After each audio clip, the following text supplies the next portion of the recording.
Frankenstein as a creature, as a makeup, is of course one of the great all-time creations. There was coming to New Haven, there was coming one of the sequels to Frankenstein. I think it was Frankenstein Meets the Werewolf or one of the dumb ones. Didn't matter. It was a Frankenstein movie. And I went and asked the manager. I said, I want to do this makeup by Frankenstein. Could I come in the theater, made up like this? Is that okay with you? I was careful enough not to just crash the place. He said, okay. He wanted me to go around town with signboards on it, advertising. I said, no. So anyway, I won't go into the details about the makeup, but I solved the head. I made the wig and all that out of crude ways. And I got myself an old suit from the Salvation Army, and I took my ski boots and put wooden soles on to build them up. I did all those things. And then I made it up with stage makeup materials to change the shape of your face. They have things called nose putty, which is a sticky stuff that you can model. And I would model that to create the cheekbones and the brow and the rest of it.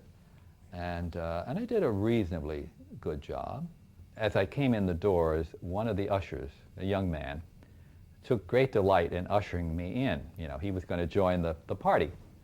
And as I came through the lobby, the stairs going up to the balcony were crowded. So it was a very busy Saturday night. And so I went further, and the whole theater was packed. And I said to the usher out of the corner of my mouth, "Are there any seats in the main section?" And he said, "Well, there are a few down front." I said, "Okay, show me." So I'm, of course, doing my Frankenstein walk, and he's leading me down the aisle, and he points in at the third or fourth row, 2 or 3 people in. There's one empty seat. So I start, without any ceremony, tromping through on these people who are sitting nearer.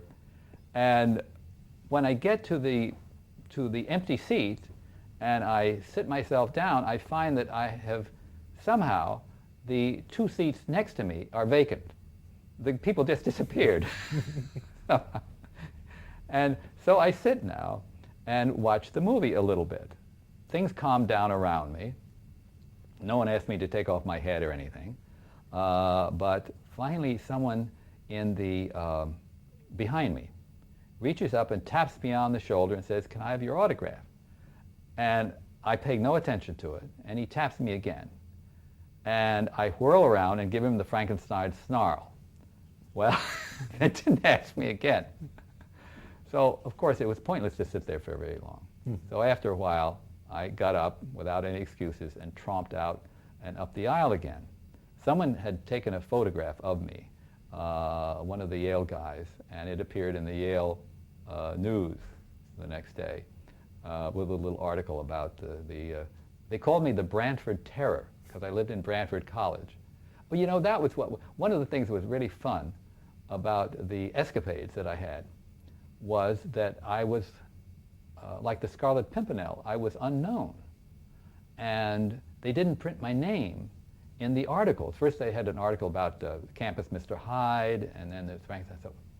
So I would come down, after one of these escapades, when I would come down to breakfast in the common room, and other guys would be talking about the Brantford Terror struck again last night.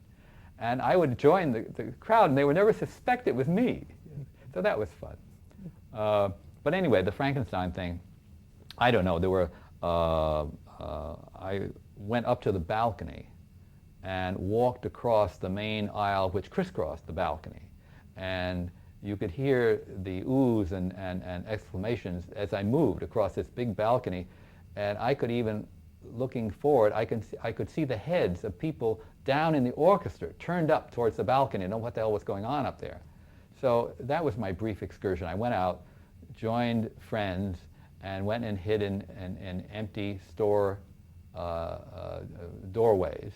And when some New Haven girls, as being Saturday night, there were many of them around, and as the troupe would pass by, I would come out and scare them.